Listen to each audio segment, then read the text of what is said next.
Hello, everyone. We see more and more people joining. So we're going to give folks 1 minute, 30 seconds maybe, for people to start joining. It's super exciting to be here today. If some people want, we'd love to learn in the chat. If you can drop where you're joining from, where is the audience coming from. We have many registrations, and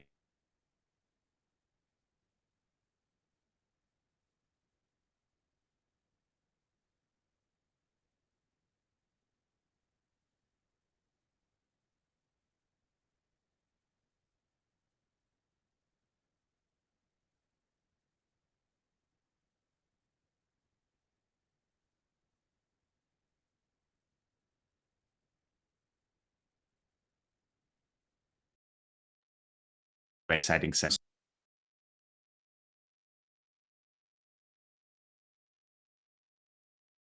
I'm not sure if we just lost Julio.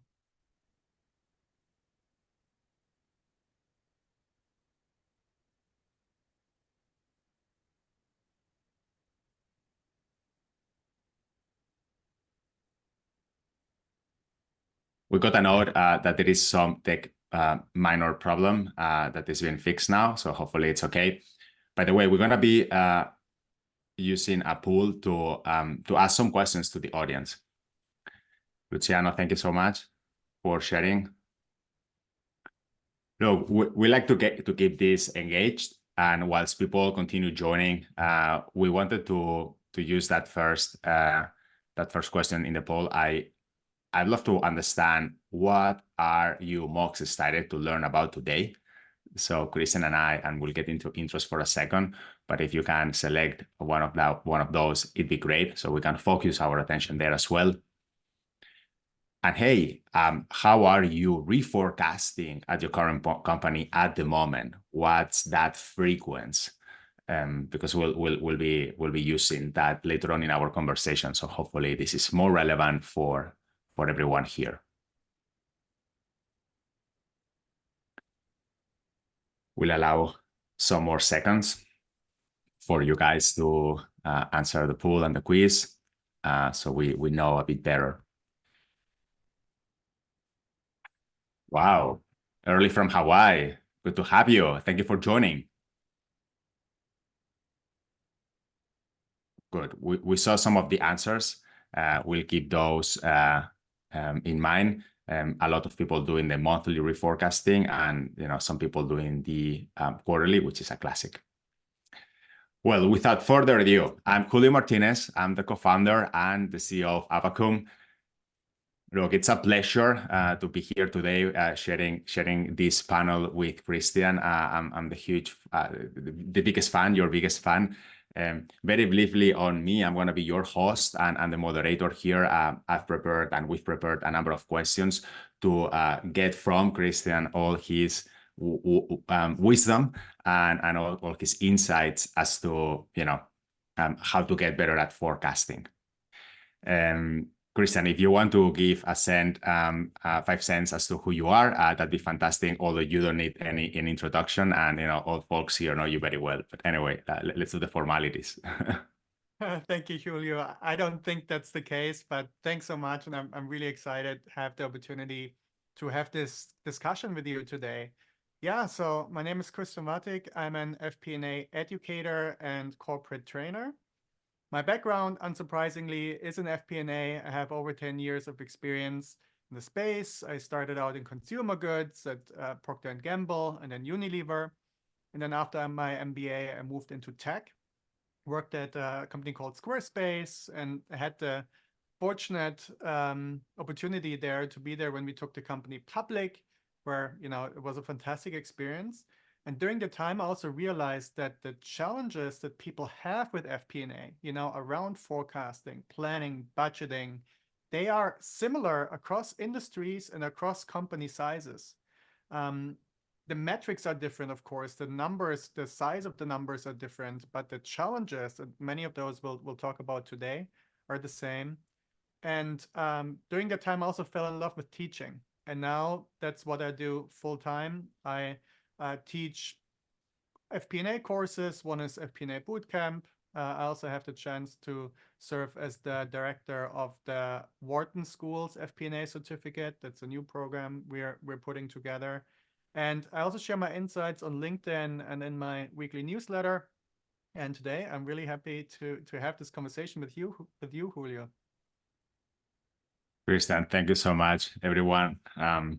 Probably you already do, but follow Christian Wattig in LinkedIn and the newsletter. It's amazing, and everything you're building through FP&A prep, it's just fantastic, right? So there is no better education out there than what you produce. So it's actually a privilege, and I'm very, very excited to be, putting forward a number of questions that we've prepared for the audience as to how top FP&A teams create forecasts that drive decisions. And with your background, I'm sure it will be an amazing exchange of ideas. So let's kick off. Let me start with a question that I'm sure the audience have top of mind, which is: should you have a bottom-up and top-down forecast? What do you think? Yeah, that's a great question, because top-down, bottom-up forecasting is really one of the foundational principles you have to know when it comes to forecasting. So really briefly, for those of you who are less familiar with the concept, top-down forecasting means you start with the end result in mind. Maybe you're thinking, oh, we should be able to reach 5% sales growth next year, for example. And then you use that to set expectations. Usually top-down forecasts are prepared or are built together with senior leaders in the company, prepared by finance, by FP&A. But it's not just a belief that we should somehow be able to reach 5% revenue growth. It has to be more than that. So top-down plans ideally link with the mission and the strategic plan, the long-term plan, if the company has one. And it needs to be done on the business driver level. So for example, how much are we planning to spend in advertising next year? How does that compare to how much we're spending this year? Are we spending it in maybe different channels? And how would these channels then work in terms of return on investment? Are we planning to introduce a new product? Are we planning to change our pricing? Do we hope to expand into a new market? That's the level of detail that you should be doing your top-down forecast in. And you should also make sure not to forget about external factor. That's an issue I sometimes see when I work with finance teams, is that they have a detailed top-down plan, but they forgot to consider how would our competitors respond to what we're doing, right? What are the ways that they could react to our new product or new pricing? That needs to be part of top-down forecasting as well. Bottom-up forecasting, completely different approach. You start from scratch. You start with a blank slate. And then you think about, okay, what are all the initiatives, maybe even the projects that your teams are going to, do next year. And then you do the forecast for each of these projects or initiatives. And then as a next step, you add them up, you consolidate them, and that then forms your bottom-up plan. So there's no expectations going into it. And these bottom-up plans are usually done by business teams. So by, the marketing team does their bottom-up plan, the sales team does theirs, the R&D team does theirs. And then you bring everything together. And so you see how these approaches are very different. Now, the question was, why should you do both, right? Some people may argue, well, if the bottom up is so much more detailed, wouldn't it be enough? The thing is that you often have biases with either of the two. So a top-down is often more aggressive, because it's put together by leaders who have ambitious plans for the company, and they're usually also prepared by people who are a bit farther removed from the business. Whereas bottom-up plans are put together by the people who are responsible for executing against them. So they are probably going to be much more conservative, because they want to make sure that they will be able to meet and exceed the expectation that they are setting with the bottom up that they're submitting. So if you compare both, then you're in a much better position because you can combine the two. Most likely, your top-down sales forecast will be higher than your bottom-up sales forecast, for example. And then that's a fantastic conversation starter, because then you can go to the head of sales, let's say, and say, look, we've done the top-down, we arrive at a different conclusion. Why don't we sit down and compare our assumptions to understand, where do we have a difference? It's a completely different conversation than if you only have the bottom up and then you meet with the head of sales, and you say, oh, your number looks too low. Now that creates defensiveness, and it's not really data-based. But if you have a proper top-down with detailed assumptions, you can compare the two. And the other question I sometimes get in this context then is, which one should come first, right? Should the top-down come first, or should the bottom-up be done first? There's no real right or wrong answer, but most companies do the top-down first, then that gets shared with the business teams, and then they create the bottom-up. But there are risks involved with doing it this way, because the business teams may get the top-down, and they may think, oh, in the end we have to meet that number anyway because that's what the leadership team wants. So I'm not going to waste time by submitting the number that I believe in, because in the end I just need to make the number match what they want anyway. So I'll just submit their number right away. And you don't want that, right? You want people to say what they actually think the business will land, because otherwise you lose track of risks and also potentially opportunities. So there could be an advantage of sharing the bottom up first. When I used to work at the previous company I used to work at, I tried to do that, and I got a lot of pushback actually. So the chief marketing officer I worked with was hesitant. She didn't want to do the bottom up without having the top down expectations, because she felt like, oh, this makes me uncomfortable because I don't know whether the number I'm sharing is actually in line with expectations at all or completely off. We had some back and forth there, and at the end we decided to say, okay, we'll still do the bottom up first, but we'll give you some guardrails. We'll give you something to work with. Roughly you have that much in marketing spending. Roughly we're expecting that much in terms of leads and conversions. And that ended up working out very well. Yeah, so I'm curious, Julio, what has your experience been with top-down and bottom-up forecasts?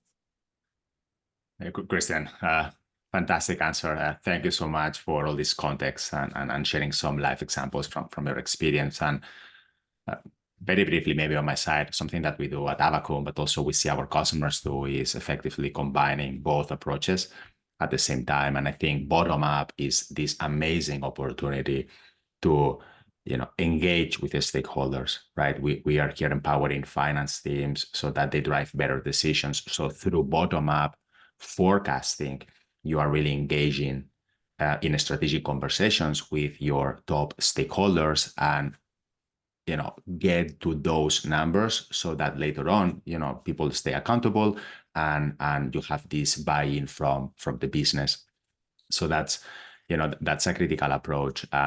Also, of course, top down is even more classic and oftentimes unavoidable, right? So the leadership team will have some metrics to hit, discuss with the board. That's why you also have a budget. That's also why you have a top-down approach where, given market conditions, given a number of things, we need to meet these targets as a company. I think that's unavoidable and always happens. Like we have all of our customers doing a top-down approach, and then the vast majority of them doing also as well a bottom-up. And this is where, as you said, Christian, the magic happens, is in that conversation where both of them meet, and then you can start having those informed conversation and start making decisions. Those are going to be fleshing out the trade-offs. When you see that delta, when you see that gap, then it's, okay, I need more resources as a CRO to hit that top-down forecast. And it becomes a way more informed database conversation. And this is where then the strategic finance team, the FP&A team, is really driving better decisions for the company or supporting stakeholders in the business, making better decisions based on forecasting and FP&A, right? So this is when you become at the center, when FP&A teams are placed at the center of the strategic conversation. Yeah, and actually you mentioned a good point, which is, FP&A should be at the center of the strategic conversation. And sometimes, people tell me, well, how can I even add value when the business teams are putting the bottom up together? No, actually, FP&A has a big role to play there as well, because you need to challenge them. You need to, or rather challenge the assumption, not challenge them as the person, but challenge the assumption they're putting out, and ask questions around, okay, how did they come up with it?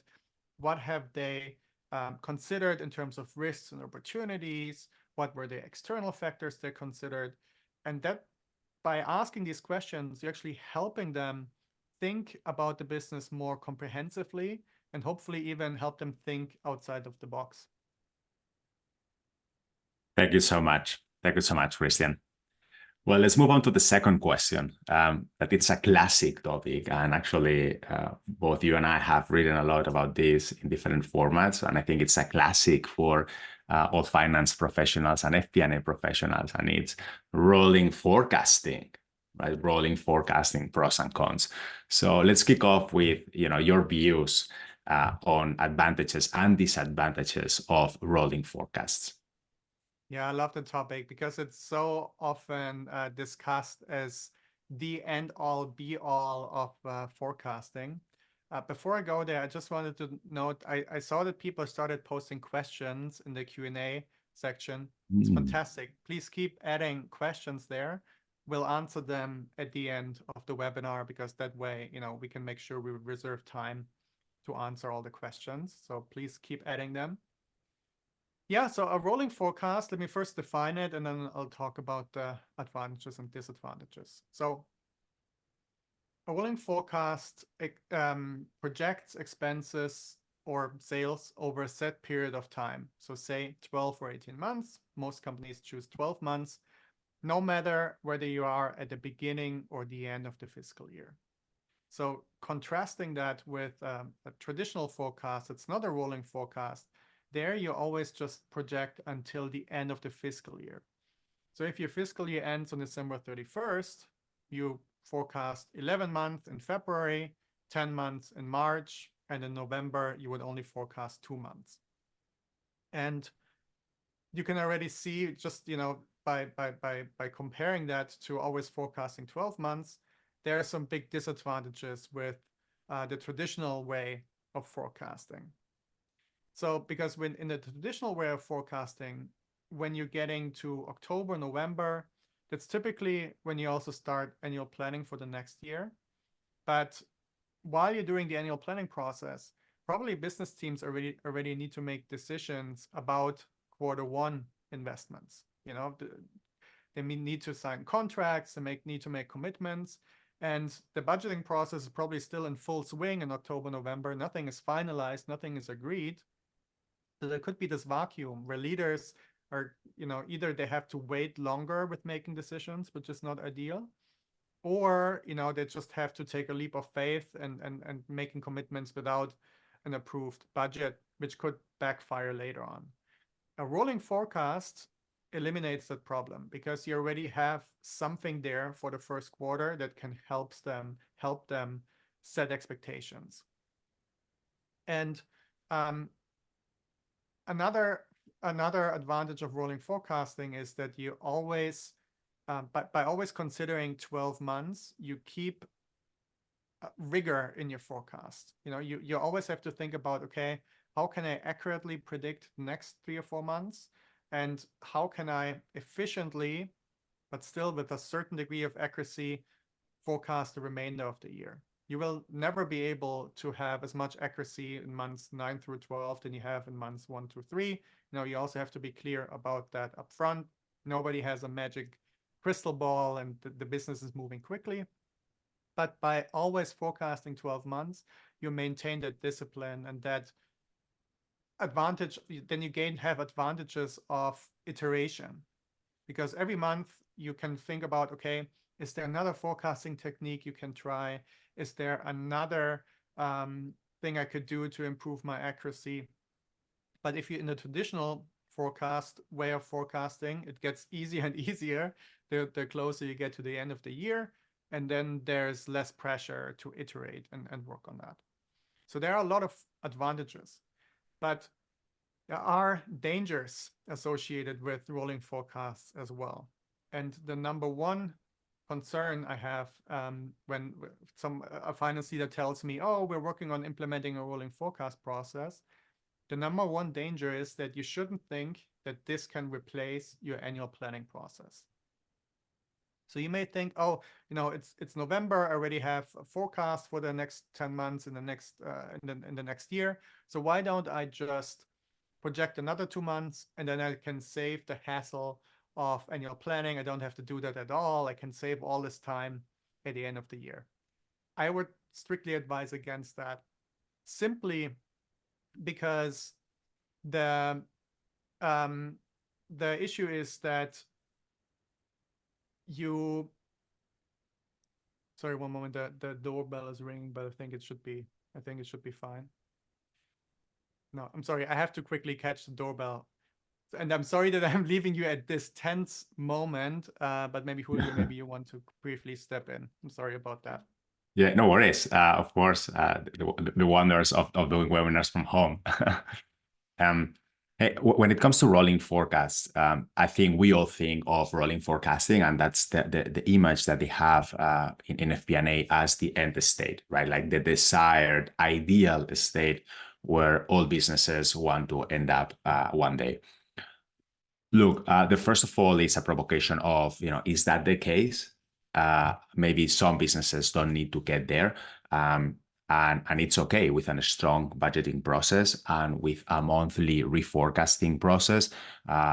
That's okay, and you don't need to be working on a rolling basis because that also requires some investment. So first of all, this provocation that, yeah, it sounds like an ideal state, fantastic, but because of some of the disadvantages and in time investments that actually Christian was highlighting, this might not be for everybody, and it's okay. Right? It's okay. Like, we don't need to feel, oh, I'm lagging behind or I'm not including all the best practices. It's okay. For many businesses, it actually makes a lot of sense, and they should be really thinking about making that process more efficient, smoothly, and work through the business with the business to make it happen. But Christian, please take it from here, and I'll continue later.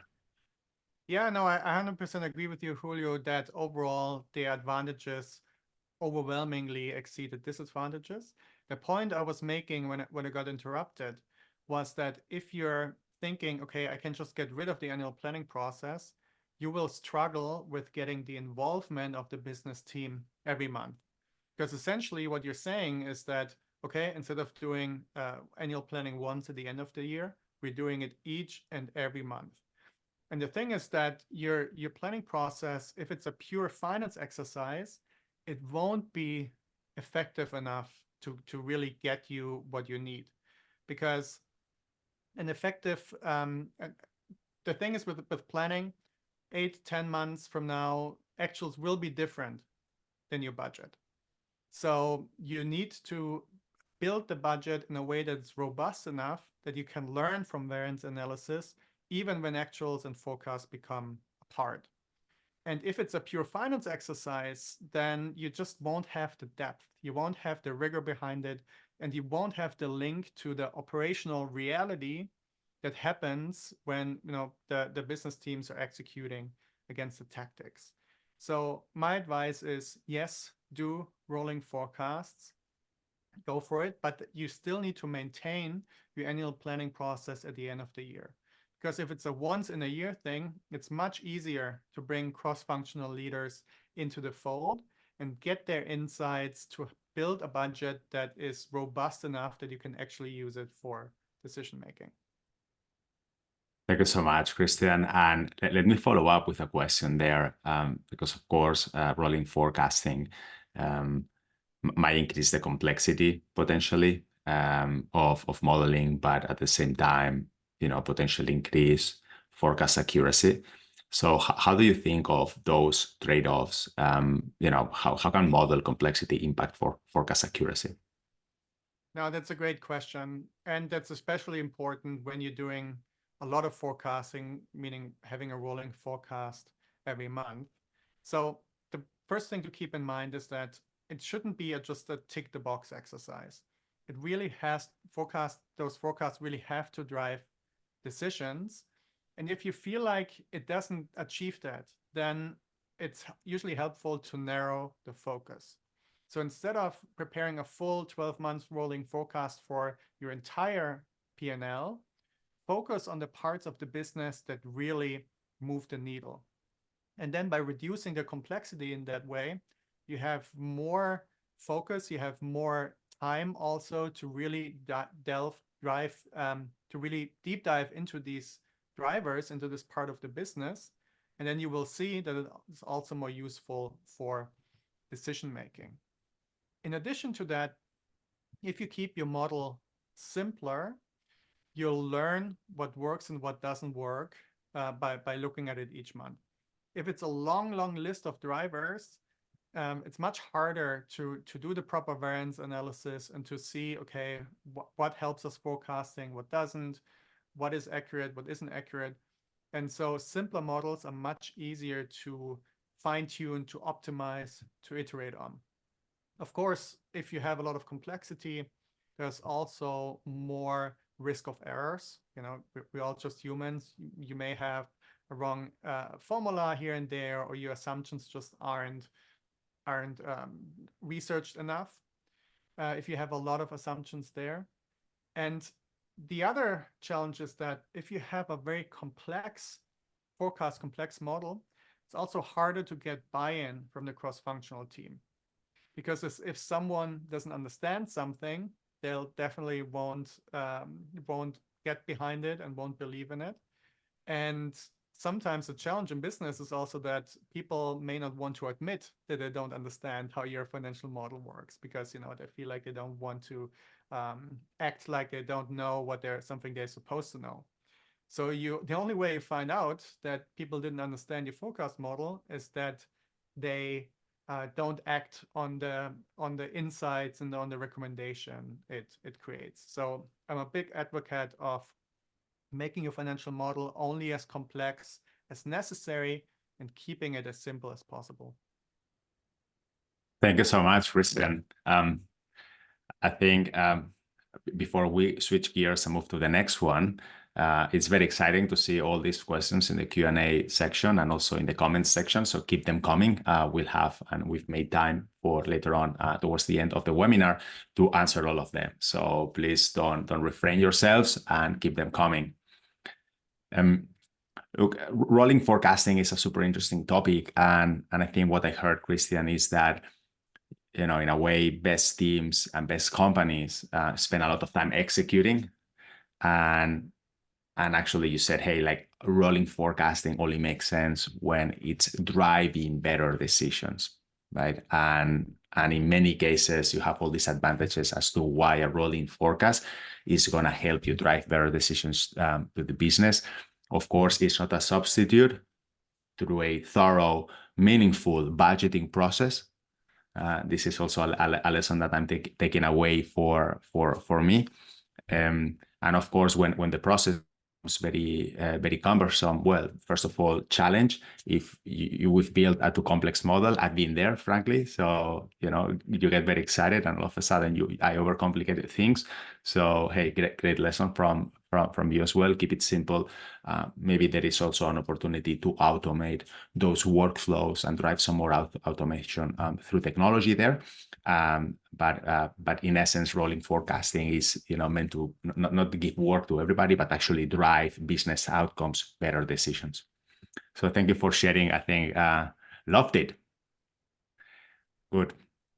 let me switch gears now to to another classic topic, which is driver-based forecasting. And I think this is also related to the previous one, because maybe I would love to also understand how you stress test your forecast. But maybe we can connect that with driver-based forecasting and rolling forecasting. But Christian, get us started with the overall question on why should finance teams consider using business driver-based forecasts?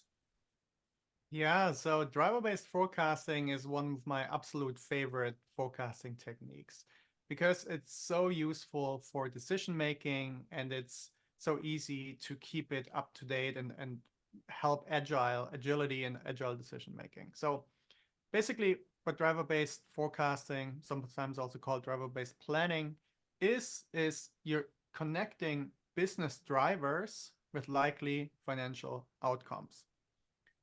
So it's a powerful forecasting method because it combines deep business understanding with a model that is easy to maintain, easy to understand, easy to keep up to date. And actually, rather than talking about it, I can share my screen and show you what a driver-based model looks like, a driver-based forecast. So Awesome. I'm going That's to share exciting. my screen here. Can you see that, Julio? Yes. Okay. So here we have a driver-based planning example for the subscription of a SaaS company, a software as a service company. And here on the left, you have the business drivers.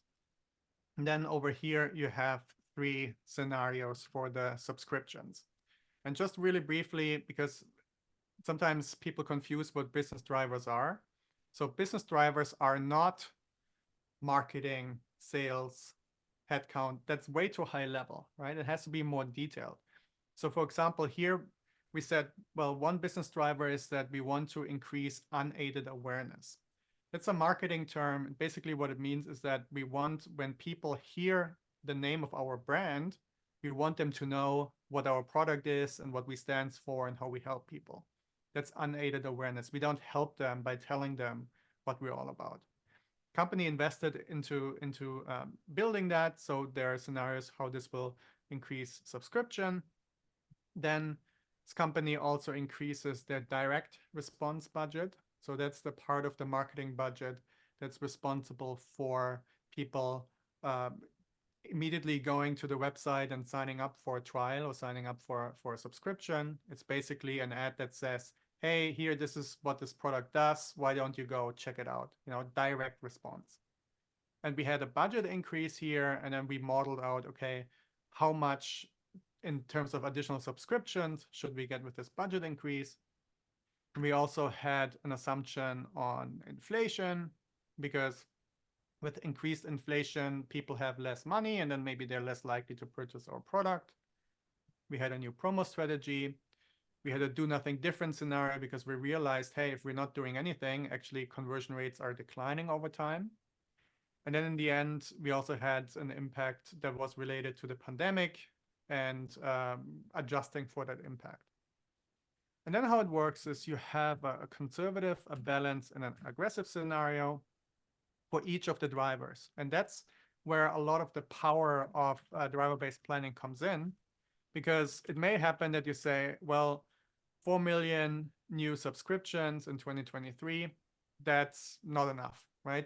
The expectations from the board, from investors, from senior leaders is that we need to get more than that, at least 4,200. Now with a driver-based forecast, you don't need to go back to the drawing board because you can discuss among the leadership team in which of these drivers do we feel comfortable to take more risk. So in this case, for example, we're saying, well, we are very happy with unaided awareness has improved over the last months. So we're confident that we can go with the aggressive scenario here. Direct response marketing, we are not comfortable going with the aggressive scenario because we are afraid that once you keep increasing your marketing budget, at some point you get diminishing returns. But inflation, the latest figures we saw actually suggested that maybe the balance scenario was a little bit too conservative. So we can go with the aggressive scenario here. And then you can really quickly just add up this new forecast, and you find that actually this gets us very close to where we need to be, 4,100. And the reason that I think this is really cool is that you can then also tell a story around how much risk is in the forecast. And this story becomes very easy to tell because you can tell, the board investors that because you believe in unaided awareness and less impact on inflation, it's a calculated risk, and we're confident that while it's stretch, we can make that happen. And then you lock the forecast, but then throughout the year you keep watching all these business drivers, and you keep thinking, okay, is this actually working or not, or does it look like maybe we have to go with the conservative scenario? And then it's super easy to adjust. You just change the number for one of the business drivers, and your forecast is updated, and you even have the explanation already built in. So that's what I love about driver-based planning. Christian, thank you so much. I think this is a clear evidence of the quality and depth of your educational programs. Loved it. Loved the example of how you thought about driver-based forecasting. Thank you so much for sharing. I think overall, as a founder or as a CEO, I love this approach as well because, we all need to have the basics of a business equation in mind and how we play with the inputs and the outcomes that matter, and exploring the relationship between both. And then, when you share the screen, it is the perfect example as to how the finance team, the FP&A team, can really have a very impactful conversation, eye-opening conversation with other executives in the business through this driver-based forecasting. You don't need a lot, but hey, through moving those levers, you understand what is the risk that we are incurring, what are the externalities, and actually what's the sensitivity analysis, so that ties neatly into sensitivity analysis as well. So overall, game changer when finance teams equip themselves with these techniques and then drive better decisions with the business. So fantastic. This is a nice stepping stone into the next question and topic, which is scenario planning, right? And a question I have is, and you've talked a lot about it, and I'm a big fan of your views here, and how some people in the industry might not get this right. How can finance teams get started with a scenario planning? How do you go to implement that and make it a success? Yeah, now scenario planning is such an important tool because it helps you have more time to make decisions and thereby improving their decision quality. Because if you don't have scenario planning and then the worst case happens, it's an emergency. Everyone's rushing to see, okay, how do we deal with what the competitor threw at us here? And then the decision quality just isn't there. So finance can add a lot of value by implementing a scenario planning process and thereby getting leaders to discuss the big strategic decisions earlier. Now, the important thing is that you don't confuse scenario planning with what if analysis. They are two completely different things. So what if analysis is about what could happen. So it's a purely mathematical exercise. For example, let's say you're thinking about a price increase, and what if analysis would be, okay, if we increase our price by 5%, we probably lose 3% in sales. That's not yet scenario planning. That's the beginning of scenario planning, but it's not scenario planning. Scenario planning takes it a step further.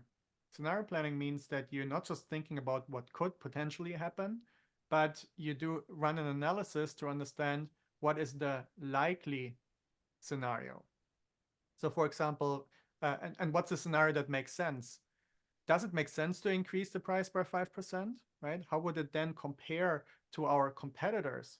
Would we still be on par, or would we perceived as being, too high price compared to our competitors? That's scenario planning then, because then you say, well, we should consider a 6 or a 4% price increase, because that's the sweet spot between where we're not too expensive, but we can get something out of that. And then you talk about, okay, what will happen if we do what may happen if we do this? What's the impact on sales? And so scenario planning is about the likely changes to major business drivers of major events that you're predicting. And it's the result of a risk and opportunity analysis. And the objective is to discuss decisions we'll make now to mitigate risks and capture opportunities. So to share another example here, our main competitor may introduce a product soon that is slightly better than ours, right? That's the scenario we're analyzing. The impact on the business would be a drop of 30% of our revenues in the first 6 months if we do nothing. If we lower our price by 5%, we are likely only to see a drop of 20%, let's say. And if we spend 500,000 in R&D, we should be able to compete in 1 year from now. That's scenario planning. Now, how do you get started, right? Here are a few best practices. First, you want to make sure to limit the number of the scenarios. If you have 20 scenarios, you won't get good discussions about it with leadership teams, because it's too all over the place and it's not focused enough. In my experience, 3 to 5 scenarios is a good starting point. And then you want to develop comprehensive stories for each scenario. So it needs to be rich, it needs to be detailed. It should describe not just what happens, but how and why it happens. And then you want to avoid extremes, because you want to only look at plausible scenarios. And most importantly, if you can, test your assumptions. So that might involve market research, a pilot project where you launch something in just a small part of the market and then learn from it, or other forms of validation. Christian, thank you so much. Loved it. And something that I also take away and that I would like to emphasize a bit is something that you said, right? How a scenario planning enriches discussions. So don't do too many, don't make them too complex, the same than driver-based forecasting. Don't overkill it. Like, of course, the exercise in itself is very value additive, but how you multiply its impact is by having those meaningful conversations with your stakeholders. Like, you need to be close to the business, having those conversations and presenting those scenarios. And then this is how, referring back to the topic that brought us here today, this is how you drive better decisions. It's not your fancy scenario, is how you put that in front of your stakeholders and have a meaningful conversation. And this is very connected to the next question. By the way, I'm very excited to see so many questions in the chat, in the Q&A chat, and in the general chat. So we have time for them. I'm not sure if all of them, but it's amazing that you guys are here engaging with Christian and the amazing thought leadership that he puts forward. Look, something meaningful as to how you drive those conversations in the company, right? And that brings us to the next question for Christian, which is, why should most companies consider implementing weekly forecasting meetings? Yeah, no, that's a great question, and I'll try to keep my answer a bit shorter so we can have time to answer all the questions that are coming in through the chat, which is fantastic. Yeah, so I'm a big fan of weekly forecasting meetings, and when you first hear that, you may think, oh, but doesn't that mean we need to spend, first of all, more time in meetings? Second, we need to somehow convince our business partners to spend even more time on forecasting. So while it sounds counterproductive, I argue that by having a short weekly forecasting meeting, you can actually finance FP&A, can actually provide more value and ultimately save our business partners time and help them reach their goal.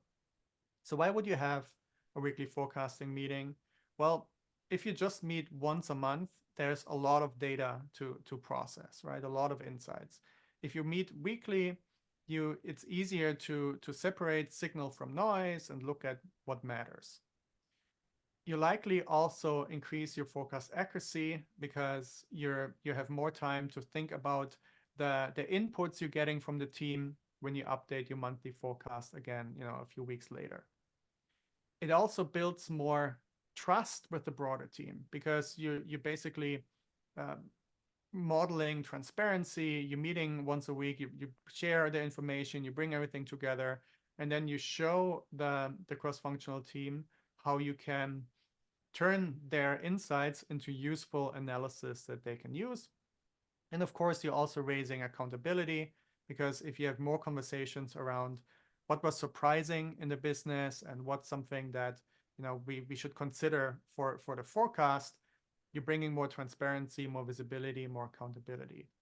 Now, the key thing with a weekly forecasting meeting is that you don't design it, you don't run it in a way that's a huge time investment, because then people won't enjoy attending, and it's also just not, it just doesn't make any sense. So ideally, you're attending a meeting that the business has anyway. So they may already have a weekly check-in where they come together, they talk about what's new, what's going on in the business. Just see if you can join that and maybe spend the last 15 minutes talking about the weekly forecast. And then also, it's called a weekly forecasting meeting, but you're not actually updating the forecast every week. I would definitely recommend don't do that.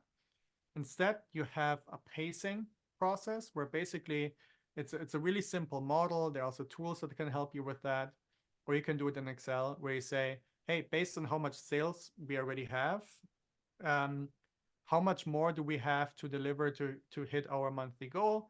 And is that realistic given how many days we have left? That's it.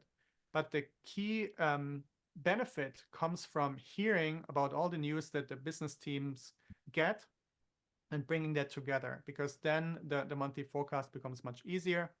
I would also recommend don't put any slides together for this meeting. It takes way too long for something that you do on a weekly basis. Instead, just use a simple Excel tracker, share your screen with the Excel. No, that's totally fine. And then keep it as informal as possible. It really comes down to just having more frequent touch points with the business rather than just once a month, and staying closer to what's actually going on. Christian, thank you so much.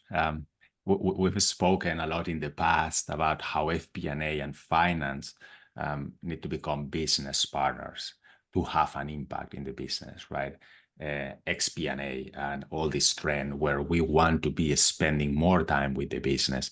And hey, you need rituals to anchor that relationship with the business. You cannot depend on, if they have time. You need those rituals, and hopefully those can be weekly, as Christian was highlighting, maybe bi-weekly, if anything, right?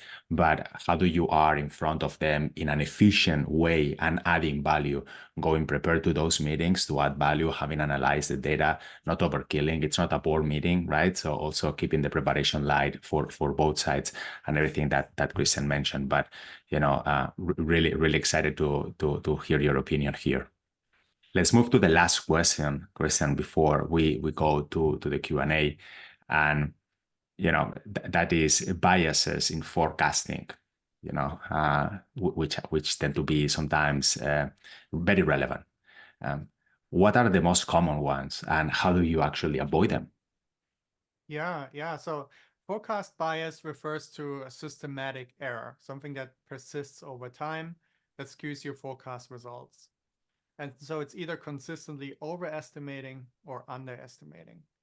And in terms of the most common biases, there are a few things that create this bias.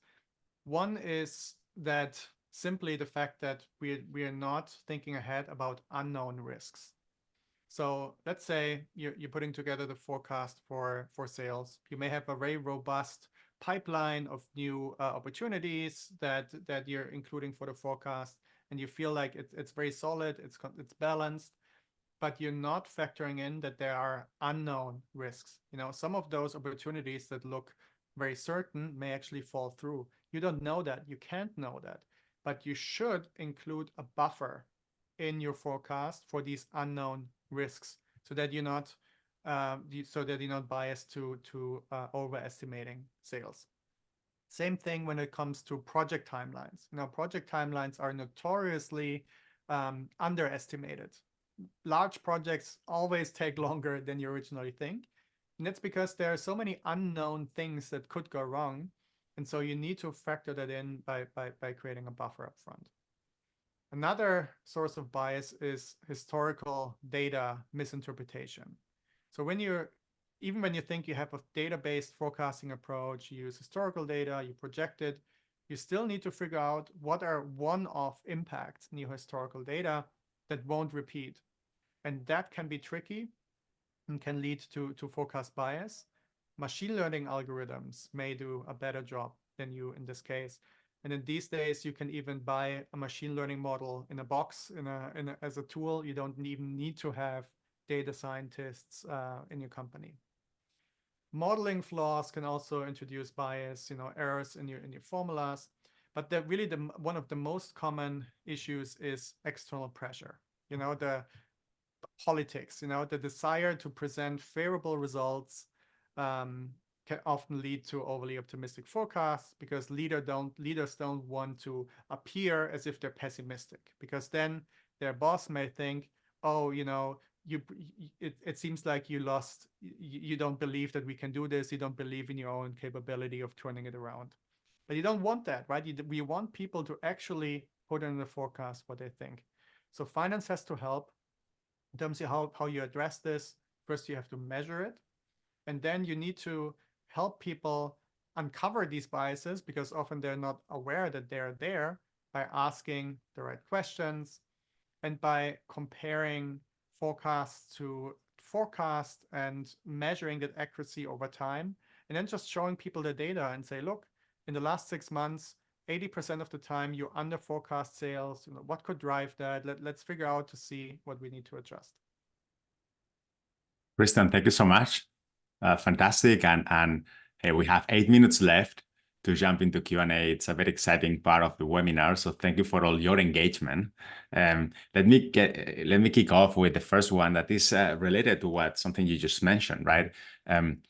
What if you have the finance team do the bottoms up build? For instance, have the detailed and more accurate way of doing the rolling forecast, but remove sandbagging bias of individual teams.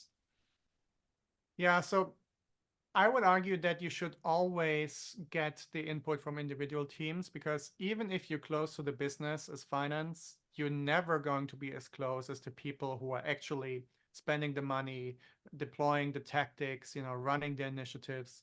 So your bottom up will never have the same level of depth than the forecast from business teams. So rather than just trying to do it on your own, I would do a collaborative approach where you do it together with the business teams and then help them sense check it. Well, that's fantastic. Thank you so much. Always close to the business, always including them in the process. Let me go to a question that is relevant. Which book or material do you recommend for analyzing the best drivers for the company's forecasting process? There you go. That's a good question. So if I just turn around here.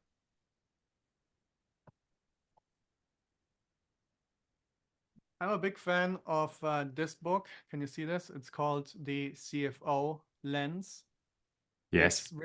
It's written by a former CFO of IBM in India, and it's fantastic. It talks about forecasting. It talks about different aspects of FP&A.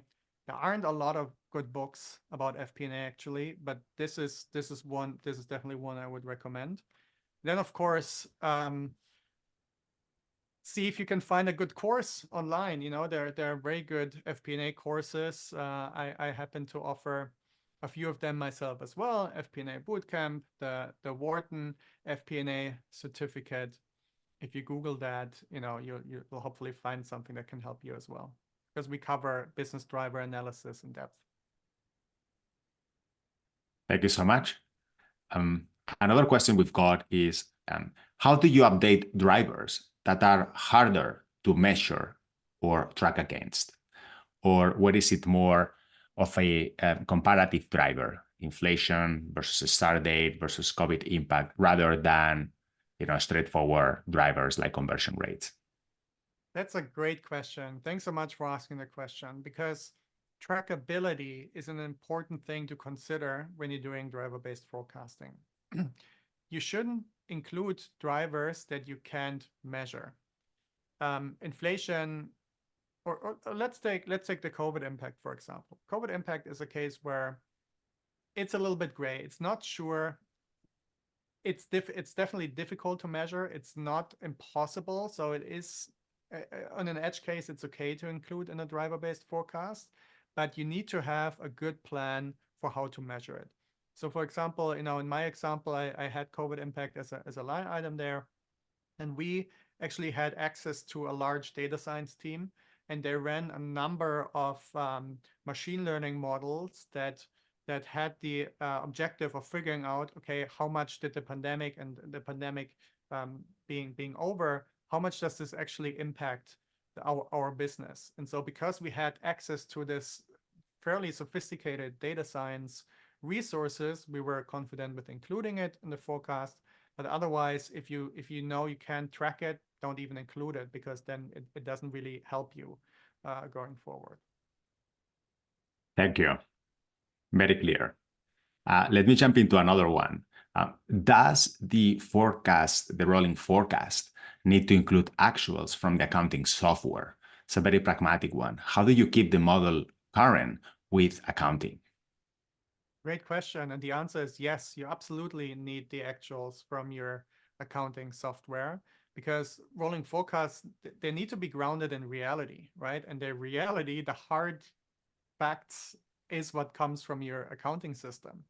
So you can do this in Excel, but of course, it would be a lot easier with a dedicated FP&A tool that can connect to your accounting data, and then you can connect your forecast to it. But actually, I think Julio knows a lot more about this than I do. Yeah, absolutely. So you definitely need to include your accounting and your actuals, and there are ways of automating this, which make your process way more efficient and therefore enable you to do more frequent rolling forecasts. I think we can do a quick clarification. I'm seeing a question, and I think it's an important topic that you like to emphasize. A little confused, it's saying a little confused on the definition as outlined on what if analysis versus scenario planning. And it's important, I think, to get this right. The later is sounding more about market research, qualitative strategy, but in an actual model, I'm not clear how you are defining that as different from what if analysis. Yeah, great question. Thank you. So when you open up your spreadsheet and you have a what if analysis on one hand and you have a scenario plan on the other hand, they actually don't look very different. The difference is what's behind the numbers.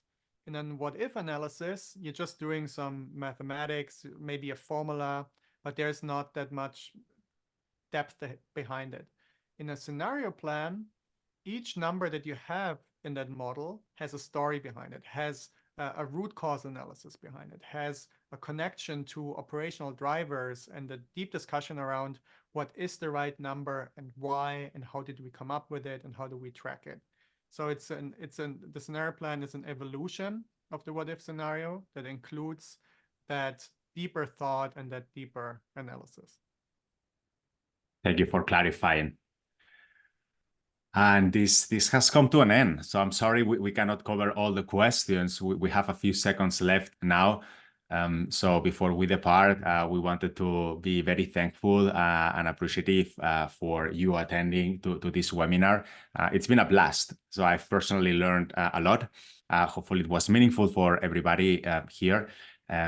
Christian, thank you so much. I can't wait for the next one. Thank you, Julio. I really appreciate it. I had a lot of fun discussing forecasting and FP&A with you. And yeah, I'm happy to come on again if you'll have me. Absolutely, 100%.